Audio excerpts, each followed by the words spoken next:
Friends and ఫ్యామిలీతో weekends కి farm house కి వెళ్ళి ఎంజాయ్ చేయాలనుకుంటే వెంటనే డోసే యాప్ ని డౌన్లోడ్ చేసుకుని బుక్ చేసుకోండి. నమస్తే, వెల్కమ్ టు సుమన్ టీవీ. ప్రస్తుతం నాతో పాటు ప్రముఖ బ్యాంకింగ్ నిపుణులు ఎస్వి చలపతి గారు ఉన్నారు. సార్తో మాట్లాడదాం. సార్ నమస్తే. నమస్తే సార్. సార్, బంగారం వెండి ధరలు విపరీతంగా పెరిగిపోతున్నాయి. ముందు మనం బంగారం గురించి మాట్లాడుకుందాం. 2 సంవత్సరాల క్రితం ఇదే సుమన్ టీవీలో మీరు చెప్పారు, 1,00,000 దాటిపోతుంది చూడండి అన్నారు. నిజంగానే 1,00,000 దాటిపోయి ఇంకా పరుగులు పెడతా ఉంది. ఈ రోజుకి 1,42,400 రూపాయలు అయింది బంగారం. ఏంటి సార్, ఇంకా ఇది 2 లక్షలకు చేరుకునే రోజులు దగ్గరలోనే ఉన్నాయా? ఏం చెప్తారు? అంటే కృత్రిమమైన డిమాండ్ వచ్చిందండి గోల్డ్కి. ముఖ్యంగా ఈ రష్యా యుక్రెయిన్ వార్ మొదలైన తర్వాత అమెరికా వాళ్ళు ఒక పని చేశారు. దానివల్ల ఇదంతా అమెరికా బ్రిటన్ ఒక మాట అనుకొని రష్యా వాళ్ళ ఫారెక్స్ డిపాజిట్లు వాళ్ళ బ్యాంకుల్లో ఉన్నాయి. ఫారిన్ ఎక్స్చేంజ్ డాలర్లో పౌండ్లో ఉంది, అది ఫ్రీ చేసేసారు. అకౌంట్లో ఫ్రీ చేసేసారు. వీళ్ళ దగ్గర బయట దేశాల్లో ఉన్నటువంటి జర్మనీ మార్క్ ఇవి ఉన్నాయి, చిన్న చిన్నవి, ఇవి మాత్రమే ఉన్నాయి. సో వాళ్ళు ఏమనుకుంటే ఇది ఫ్రీ చేసేస్తే ఫారిన్ ఎక్స్చేంజ్ లేదు కదా, ఇంకా ఎక్స్పోర్ట్లు చేస్తే తప్ప ఫారిన్ ఎక్స్చేంజ్ రాదు. ఇంపోర్ట్లు చేసుకోవాలంటే డాలర్లు కావాలి ఏ దేశం నుంచి అయినా. కాబట్టి యుద్ధం తగ్గిపోతుంది అనుకున్నారు వాళ్ళు. కానీ చైనా పక్కనే ఉంది కదా, అది కమ్యూనిస్ట్ దేశం కదా, వాళ్ళ దగ్గర కొనడం మొదలెట్టారు క్రూడ్ ఆయిల్. ఓకే, అమెరికా వద్దు, మాకు యమన్ వద్దు, దుబాయ్ వద్దు, మా ఫ్రెండ్, మాది ఎర్రజెండా వాళ్ళది ఎర్రజెండా అని వాళ్ళు కొనడం మొదలెట్టారు. సో ఎప్పుడైతే వాళ్ళు 30% ఆఫ్ ది క్రూడ్ ఆయిల్ వీళ్ళు కొనడం మొదలెట్టారు చైనా వాళ్ళు ఇక్కడి నుంచి, వాళ్ళకి డబ్బులు వచ్చినాయి. సో వారికి కంటిన్యూ చేయడానికి డబ్బులకు సమస్య లేదు, దేశం నడుస్తుంది. ఫారిన్ ఎక్స్చేంజ్ ఏది కావాలన్నా ఇంపోర్ట్ చేసుకోవచ్చు, కంప్యూటర్లు కావాలన్నా మరొకటి కావాలన్నా ఇంపోర్ట్ చేసుకోవచ్చు హ్యాపీగా. క్రూడ్ ఆయిల్ అమ్మితే డబ్బులు వస్తున్నాయి కాబట్టి. ఇండియా కూడా అదే పని చేసింది. ఇండియా కూడా అదే పని. ఎందుకంటే మనకి రష్యా 71లో అండగా నిలబడింది వారిలో. ఇందిరాగాంధీ పక్కన నిలబడ్డారు వాళ్ళు ఆ రోజు. అమెరికా బెదిరించింది, బ్రిటన్ బెదిరించింది. సప్తమ నౌకాదళం 7th ఫ్లీట్ అంటారు, అది పసిఫిక్ మహాసముద్రంలో ఎంటర్ అయింది. ఆ ఒక్కదాని మీదే 100 విమానాలు ఉంటాయి. సో 100 విమానాలతో ఒక్కసారి అటాక్ చేస్తే ఇండియా అతలాకుతలం అయిపోతుంది కదా. రష్యన్ ప్రెసిడెంట్ వార్నింగ్ ఇచ్చాడు, నువ్వు దిగితే మేము దిగుతామని. పసిఫిక్ సముద్రంలో ఆ డిగో గార్షియా దీవి అంటే శ్రీలంకకి దిగువన అక్కడ అయిపోయింది అది. ఓకే, వీళ్ళు వార్నింగ్ ఇచ్చేసరికి గోర్బచేవ్ గారు వార్నింగ్ ఇచ్చారు, దిగితే మేము దిగుతాం. నిక్సన్కి వార్నింగ్ ఇచ్చారు. నిక్సన్కి ఎప్పుడైతే వార్నింగ్ పడిందో అమెరికా ప్రెసిడెంట్కి, వాళ్ళు భయపడ్డారు. ఇది ప్రపంచ యుద్ధంగా మారుతుంది. ఇంకా వాళ్ళు యుద్ధాలు డైరెక్ట్గా చేయరు, అమెరికా ఎప్పుడు ఇండైరెక్ట్గా చేస్తుంది. అంటే పాకిస్తాన్ ఇండియా కొట్టుకుంటే వీళ్ళకి వాళ్ళకు సామాన్లు అమ్ముకుంటారు. కరెక్ట్. డైరెక్ట్గా యుద్ధం అంటే వాళ్ళకి ఎంత బలం ఉందో వీళ్ళకి ఎంత బలం ఉందో తెలుసు కదా. ఇప్పుడు పులి సింహం ఎదురుగా వస్తే అడవిలో కొట్టుకోవు, నరిచి వెళ్ళిపోతాయి. పులి సింహం ఎప్పుడైనా చంపుకోవడం చూసారేమో చూడరు, లేదు, జరగదు. అది ఏ జింక మీద పడి ఏడుస్తే కానీ, ఏ జింకనో దుప్పినో పట్టుకుని చంపుకొని తినేస్తే కానీ అవి కొట్టుకోవు. ఈ రెండు కూడా అంతే.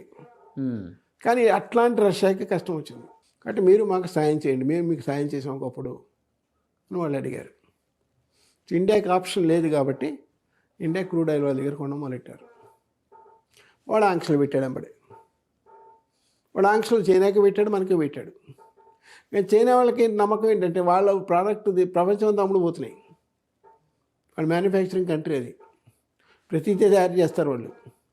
లేబర్ ప్రాబ్లం లేదు, ఎందుకంటే ఒకటే పార్టీ రూలింగ్ అక్కడ, వేరే లేదు కదా. వాళ్ళు చెప్పిందే వేజెస్, వాళ్ళు చెప్పిందే శాలరీస్, వాళ్ళు చెప్పిందే రేటు. సో దేశంలో ఇన్ఫ్లేషన్ లేదు. వాళ్ళకి నువ్వు ఇన్ని ఆంక్షలు పెట్టినా అంతే. వాళ్ళ వస్తువులే మనం వాడుకుంటున్నాం, ప్రపంచం అంతా వాడుకుంటున్నాం.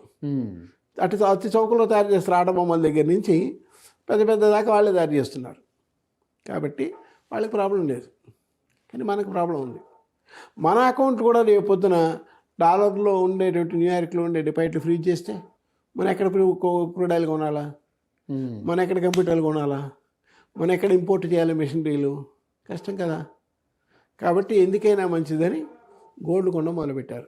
ఓకే, ఇప్పుడు 2014లో మోడీ గారు అధికారంలోకి వచ్చినప్పుడు కేవలం 3 లక్షల కోట్ల గోల్డ్ ఉంటే ఇప్పుడు 9,30,000 కోట్ల రూపాయలు గోల్డ్ ఉంది మన దగ్గర.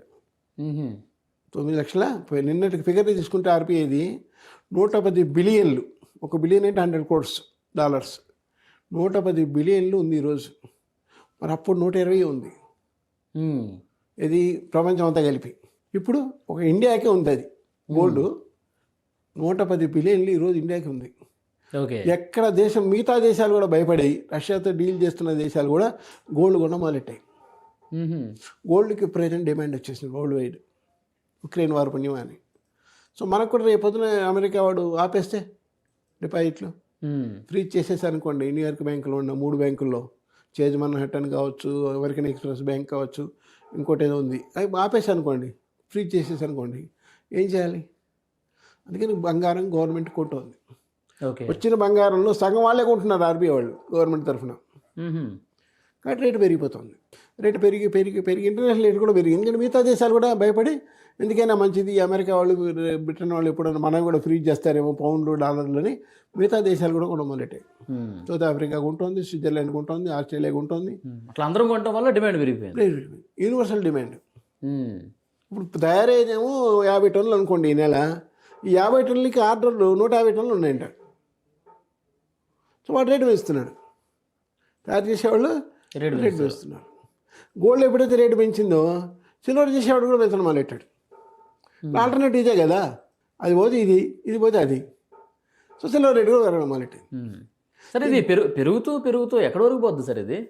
దానికి లిమిట్ అనేది కేవలం వార్ మీద ఉంది. ఉక్రెయిన్ వార్ కన్నా రష్యా ఆపేస్తే ఏదో రకంగా దాన్ని గన ఆపగలిగితే ఎవరో ఒకళ్ళు, వాళ్ళకి నోబెల్ శాంతి ప్రైజ్ వస్తుంది, అది వేరే విషయం. ప్రపంచం అంతా గాలి పీల్చుకుంటారు, ఒకసారి ఊపిరి పీల్చుకుంటారు, అమ్మయ్య ఇక గోల్డ్ కొనే పరిస్థితి ఉండదు, ఆ ఉన్న డబ్బులేవో ప్రజల కోసం ఖర్చు పెట్టచ్చు. మీకు అనిపిస్తుందా వార్ ఆగుతుందని? వార్ ఆగుతుంది అంటే ఒక ఛాన్స్ ఉంది. ఒకవేళ అన్ని దేశాలు కలిసి, నాటో కాకుండా మిగతా దేశాలు కూడా కలిసి, థర్డ్ అలైన్మెంట్ ఉన్నాయి కదా, అంటే ఇరాన్, ఇరాకు, మిగతా దేశాలు ఏవైతే ఉన్నాయో వాళ్ళతో డీల్ చేయని వాళ్ళందరూ కలిసి కన్నా ఆపేస్తే అవుతుంది. లేదు చైనా అనుకుంది అనుకోండి తక్కువ అబ్బాయి అవుతుందని. అంటే అమెరికా వాళ్ళు లాస్ట్ మంత్ ఒక థ్రెట్ ఇచ్చారు, మేము తలుచుకుంటే భూమిని 36 సార్లు భస్మం చేసేయగలమని. 36 సార్లు భస్మం చేయగలం ఆయన స్టేట్మెంట్ ఇస్తే, పుతిన్ గారు ఈ పక్క స్టేట్మెంట్ ఇచ్చారు, మేము కూడా 20 సార్లు దానం చేయగలం, ప్రపంచం మొత్తాన్ని 20 సార్లు కాల్చేయగలమని.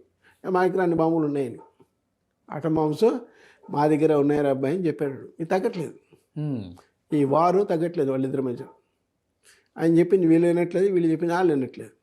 మీరు ఆ ఉక్రెయిన్ మాకు వదిలేమంటున్నాడు, ఎలా వదిలేస్తాం? ఉక్రెయిన్ వదిలేస్తే పక్కనున్న ఫ్రాన్స్, జర్మనీలు కూడా పోతారు రేపు పొద్దున. అందుకని వాళ్ళు సపోర్ట్ చేస్తున్నారు, యూరోప్ అంతా సపోర్ట్ చేస్తున్నారు. అందుకని మిగిలి ఏమంటారు, ఒకప్పుడు మాదే కదా, విడిపోయినారు కదా, మా నుంచి విడిపోయినారు, ఆంధ్ర తెలంగాణ విడిపోయినారు, మా దేశాన్ని మేమే ఆక్రమించుకుంటున్నాం అనేది పుతిన్ వాదన. సో ఈ వాదనలో మనం చచ్చిపోతున్నాం. ఇప్పుడు గోల్డ్ రష్యా యుక్రెయిన్ ఒకటేనా, లేకపోతే మిగతా దేశాలు కూడా కొంత యుద్ధ వాతావరణం ఉంటుంది కదా? యుద్ధ వాతావరణం అంటే ఆ చుట్టుపక్కలంతా సమస్య అదే. ఇప్పుడు మనకి రష్యాతో డీలింగ్ ఉంది కాబట్టి ఆ రష్యా నుంచి వచ్చేటువంటి ఆ సముద్రం నుంచి ఇలా వచ్చేసి మన పాకిస్తాన్ నుంచి, దుబాయ్ నుంచి ఇట్లా వచ్చేస్తుంది మనకి. మిగతా దేశాలకి అది కూడా రావట్లేదు. మిగతా దేశాలు వేరే రూట్లలో వస్తున్నాయి కాబట్టి మనకి దగ్గరగా ఉంది కాబట్టి రష్యా సరిపోతుంది. మిగతా వాళ్ళ పరిస్థితి ఏంటి? వాళ్ళు ఎక్కువ రేట్ ఇచ్చుకుంటున్నారు. పెట్రోల్ కూడా బయట అలా ఉంది, కానీ పెట్రోల్ డిమాండ్ లేకుండా పోయింది. ఇప్పుడు పెట్రోల్కి రిస్ట్రిక్షన్లు పెట్టారు చైనా వాళ్ళు కూడా. కారు ఉన్న వాళ్ళు ఇన్ని లీటర్లే వాడాలి, కారు ఉంటే మీకు నెలకి 50 లీటర్లు ఇస్తాం వాడుకోండి. చైనా కూడా ఇంపోర్ట్లు తగ్గించేశారు. కానీ ఇండియాలో అలాంటి పెట్టడానికి లేదే. ఇండియాలో వాక్ స్వాతంత్రం, ఆ స్వాతంత్రం, ఈ స్వాతంత్రం ఉన్నాయి కదా, మోడీ గారు పెట్టిండేవాడే. కానీ ఈ స్వాతంత్రాలు ఎక్కువ కదా ఇక్కడ. ఒకటికి ఇచ్చే మాకు ఎందుకు లేదు, మినిట్కి 100 లీటర్లు ఎందుకు అంటారు రేపొద్దున, అంతే ఇదే అంటారు. సో ఎగ్గొట్టుకెళ్ళినా కూడా నిలవదు, అది నిలవదు, ఇది అందరికీ తెలుసు. కానీ ఇండియాలో వచ్చిన ప్రాబ్లం ఏంటంటే కార్లు ఇంకా ఉంటూనే ఉన్నాం మనం. పార్కింగ్ ప్లేస్ లేకపోయినా షాపుల్లో, ఆఫీసుల్లో మనం కార్లు కొంటూనే ఉన్నాం, పెట్రోల్ వాడుతూనే ఉన్నాం. అది సమస్య తీరేది కాదు. గవర్నమెంట్ ఇంపోర్ట్ చేయాలి కదా, రూపాయలతో కొనలేము అది. సో మనకి సమస్య అది. అందువల్ల డాలర్ పెరుగుతోంది, ఈ విధంగా బంగారం రేటు పెరుగుతుంది, పెట్రోల్ డీజిల్ కూడా పెరుగుతుంది. సరే, ఇప్పుడు 1,42,400 రూపాయలు ఈ రోజుకు ఉంది. ఈరోజు డిసెంబర్ 27, 2025 మనం మాట్లాడుకుంటున్నాం. మార్చి వరకు ఏంటి సార్ మీ అంచనా ఏంటి?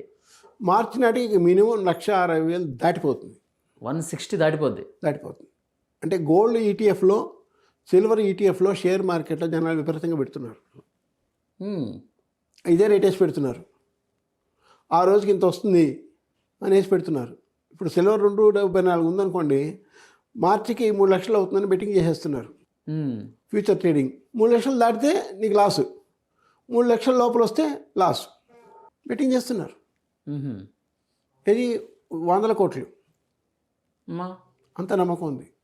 అది పరిస్థితి. 2026 ఎండింగ్కి సార్ సరిగ్గా సంవత్సరం తర్వాత ఏంటి పరిస్థితి అంటారు? మనమా 2 లక్షలు అవుతుంది.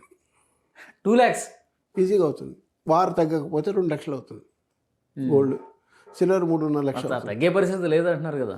కనపట్లేదు ఫ్యూచర్. అయితే నాకున్న నమ్మకం ఏంటంటే, నా ఫోర్కాస్ట్ ఏంటంటే మార్చి లేదా ఏప్రిల్ నాటికి యుద్ధం తగ్గిపోతుంది.